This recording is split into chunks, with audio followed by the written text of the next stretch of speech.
semuanya, apa kabar? Terima kasih udah klik video ini. Nah, di edisi Dapur Ella hari ini aku mau sharing cara pembuatan bolu kukus yang bahannya itu benar-benar simple, nggak banyak, nggak ribet, cuma 4 bahan aja tanpa telur loh. Nah, kira-kira kuenya itu bisa ngembang nggak ya? Apakah kuenya lembut? Nah, kalau teman-teman penasaran, tonton videonya aku sampai akhir ya. Dan sebelumnya jangan lupa untuk klik tombol subscribe-nya teman-teman, karena di sini aku akan update mengenai resep-resep tentunya yang simple dan bisa dibuat di rumah. Cerita-cerita kisah mistis, biografi dan lain-lainnya. Pokoknya udah ada di playlistnya masing-masing. Jadi bisa langsung dicek. Nah, langsung aja ya kita buat kuenya. Terima kasih.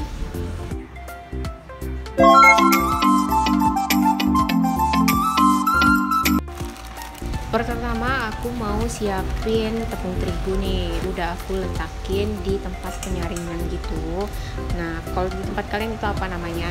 Ini aku mau takaran tepung terigu yang aku pakai untuk kue kukus kita hari ini, yaitu 200 gram ya, 200 gram. Kemudian aku ayak di tempat saringan.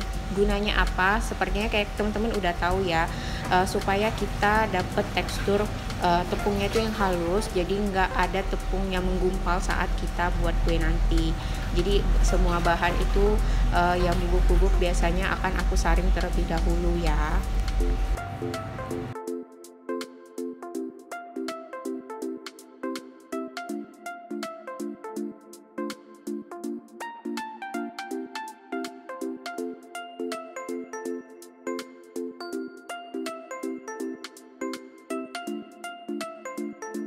Setelah tepungnya selesai kita ayak, aku ada pengembang kue, tapi nggak dipakai juga nggak apa-apa ya, karena bahan dasar bolu kukus kita hari ini kita pakai tapai, jadi nggak pakai telur juga udah ngembang, apalagi nggak pakai ini juga nggak apa-apa ya.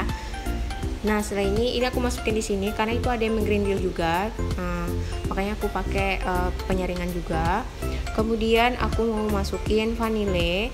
Ini aku ada 1 saset, cuman aku pakai setengahnya aja. Tapi kalau teman-teman mau pakai 1 saset boleh juga ya. Kemudian aku aduk biar rata. Selanjutnya aku masukin gula, karena tepung kita pakai 200 gram, jadi takaran gulanya itu adalah 6 sendok makan. Kalau teman-teman suka manis ditambah 1 sendok lagi, jadi 7 sendok.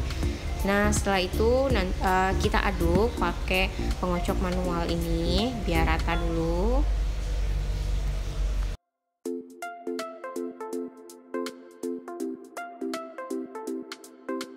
Selanjutnya aku masukin SP. Kalau teman-teman nggak ada juga nggak apa-apa, karena sebenarnya pelembut kue dengan kita pakai mentega yang dicairin itu juga ikut membantu melembutkan adonan kue kita. Aku pakai karena kebetulan ada, kalau nggak ada aku juga nggak pernah pakai loh teman-teman. Dan selanjutnya aku masukin susu cair. Ini susu kental manis, kemudian aku cairin. Aku pakai 1 saset itu, takarannya itu 200 ml air. Nah, lalu kita aduk perlahan-lahan, jadi nggak langsung dimasukin gitu ya, masih sedikit dimasukin airnya, lalu kita aduk.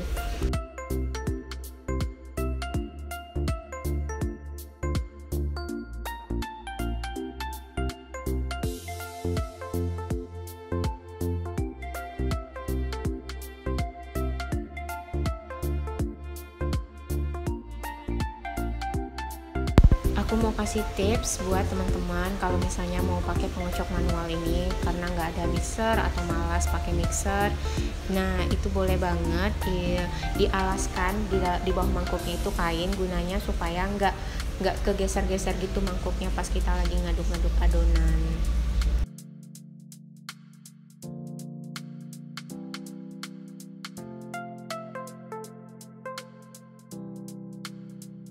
Video yang untuk ngaduknya sengaja nggak aku skip, jadi biar teman-teman bisa lihat dari mulai proses awal dicampur sama susu cair sampai benar-benar adonannya itu udah siap kita campur sama bahan utama, yaitu tapai. Di sini untuk tapai aku sendiri pakai sekitar 2 sendok makan, dan sebelumnya ini aku pakai tapai singkong ya teman-teman. Kemudian aku hancurin karena udah lunak juga, jadi nggak perlu terlalu, tinggal dipenyet-penyet pakai sendok udah hancur kok teman-teman. Lalu aduk rata, boleh pakai pengaduk manual ini, boleh pakai sendok ya. Nah setelah dirasa udah pas gitu, nanti terakhir kita cuman tinggal masukin mentega cair. Menteganya kita masukin, di sini aku pakai sekitar 5 sendok makan, kemudian diaduk rata. Setelah diaduk rata ini, saatnya kita panasin teflon dan cetakan kita oles sama tepung dan mentega.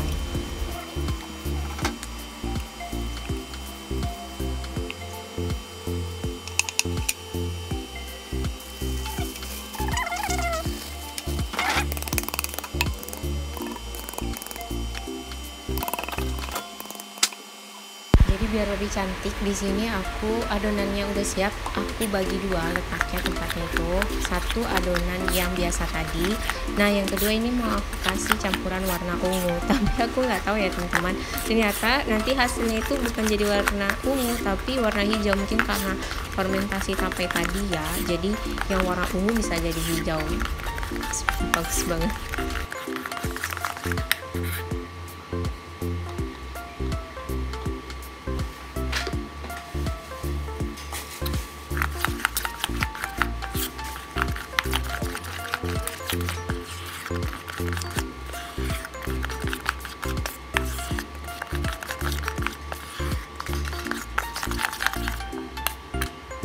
Saatnya adonan yang original gitu ceritanya kita masukin ke cetakan. Nah sementara kalau air yang ada di teflon udah mendidih, berarti udah bisa kita masukin ya adonannya tadi.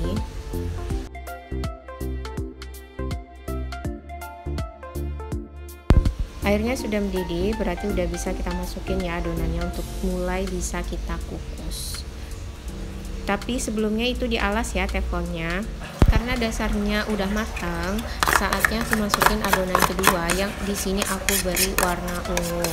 Benar ya teman-teman, ini karena fermentasi, jadi aku nggak ganti warna adonannya, tapi memang warna ungu itu setelah aku kukus, karena bahan utamanya tapai, jadi warna hijau loh teman-teman. Ya, alhamdulillah, ini dia bolu kukus edisi Dapur Ella hari ini. Bahannya benar-benar simple kan teman-teman. Nah ini dia warna hijau jadinya, mungkin karena bahan campuran tapai kali ya, jadi warna ungu tuh kayak karena bekerja kayak bekerja sama-sama tapai, jadi warna hijau. Nah seperti biasa aku biasanya tusuk pakai lidi, itu biasanya sih sama aku itu namanya tusuk gigi. Nah ketika adonan yang ibaratnya adonan basah udah nggak nempel lagi ke tusuk gigi, berarti udah mateng. Nah ini masih ada nempel, berarti aku tunggu sebentar lagi ya.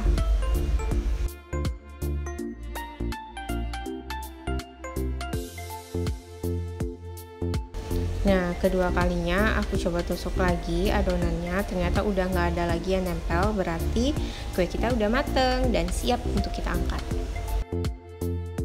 Nah ini dia teman-teman, kue kukus tapai 4 bahan edisi Dapur Ella hari ini. Kali ini aku mau kasih topping meses ya teman-teman. Kalau teman-teman mau pakai keju atau wafer yang udah dihancurin boleh banget. Nah cukup sekian video dari aku. Kalau teman-teman suka jangan lupa untuk klik tombol like-nya dan di share ke sosial media teman-teman lainnya, ke keluarga dan sahabat. Dan satu lagi teman-teman, jangan lupa ya untuk klik tombol subscribe-nya, karena di sini aku akan upload video yang seru-seru pastinya tentang memasak, fakta dibalik kejadian masa lalu, biografi dan kisah mistis yang pastinya seru. Jadi jangan lupa untuk klik tombol subscribe-nya ya guys. Terima kasih, sampai jumpa di video aku selanjutnya. Salam.